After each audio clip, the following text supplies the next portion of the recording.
الهدف الثاني لحرس الحدود، وكده اصبح الفارق بعد ما كان هدفين بقى هدف واحد، وحرس الحدود كان هيسجل هدف التعادل دلوقتي، ولسه فاضل في الماتش تقريبا دقيقتين غير 5 6 7 دقايق من الضائع.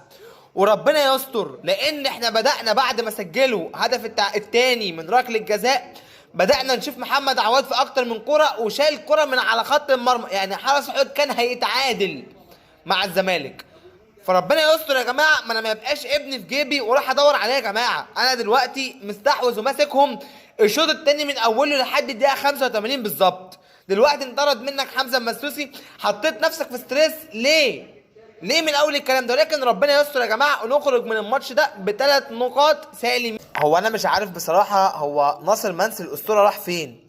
وايه المبرر اللي يخلي ناصر منسي ما يلعبش الماتش ده وينزل مكانه سيف الدين الجزيري؟ يعني بيبدا المباراه بحسام اشرف، وبدل ما ينزل ناصر منسي نزل سيف الدين الجزيري. ايا كان سيف الدين الجزيري بعد ما كان 90% شبه انفراد، بدل ما يدخل لجوه يجيب جول، رجع الكوره ورا تاني وموت الكوره في الدقيقه 91 في الوقت اللي انت كان ممكن تسجل فيه الهدف الرابع وتنهي على المباراه تماما. هو انتوا ناقصين تعللنا الضغط والسكر؟ انا مش فاهم في ايه. المفروض الماستر اوف سسبنس والدقايق دي بتاعه الفرق الكبيره زي الاهلي زي الزمالك. دلوقتي انا مش عارف في ايه. الكره في منطقه الزمالك، لعيبه الزمالك اصبحت هي اللي بتدافع وهي اللي بتطوح الكره بره، ولاعيبه الحرس هم اللي بيهاجموا وهم اللي هيجين وميجين على الزمالك. ربنا يستر ونطلع من الماتش ده يا جماعه ب3 نقاط فقط. احنا حطينا نفسنا في ستريس عالي قوي.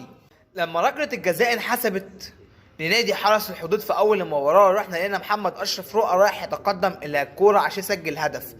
لا اخفيكم سرا، انا كمشجع زملكاوي وانا عايز اقول لكم ان الحاله دي اعتقد انها مرت على كل مشجعين الزمالك وهي قاعده تتفرج على الماتش. محدش قال ان اشرف رؤى هيضيعها، لا، انا قلت محمد اشرف هيسجلها خلاص، مع انه يعني وما شاء الله حطها كويس جدا وحطها وركنها ركنه معلم.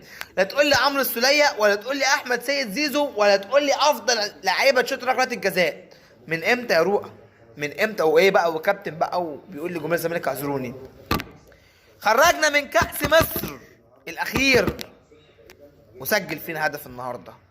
ماشي يا رؤى، بنتايك لاعب كوره يا جماعه من على 18. انا عايز اقول لحضرتك ان انا سمعت صوت العرض وانا قاعد في مكاني.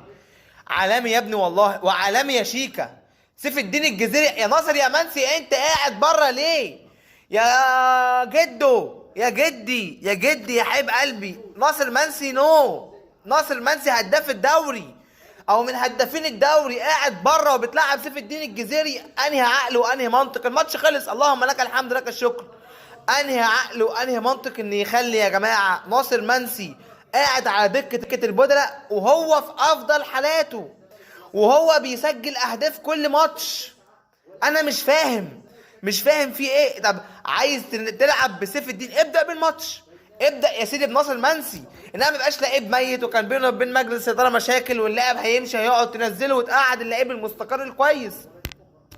الحمد لله رب العالمين، الماتش خلص وكسبنا المباراه والزمالك يفوز على حرس الحدود 3-2. واهم حاجه النهارده على حرس الحدود 3-2 ويصعد الى المركز الثاني برصيد 17 نقطه. المركز الثاني يفرق بينه وبين الصداره النادي الاهلي. ومان اوف ذا ماتش مش احمد سيد زيزو اللي سجل هدفين النهارده، محمد شحاته يستحقها، لاعب خط وسط الزمالك عمل مجهود جيد جدا جدا جدا. كان معكم كابتن مصر، السلام عليكم.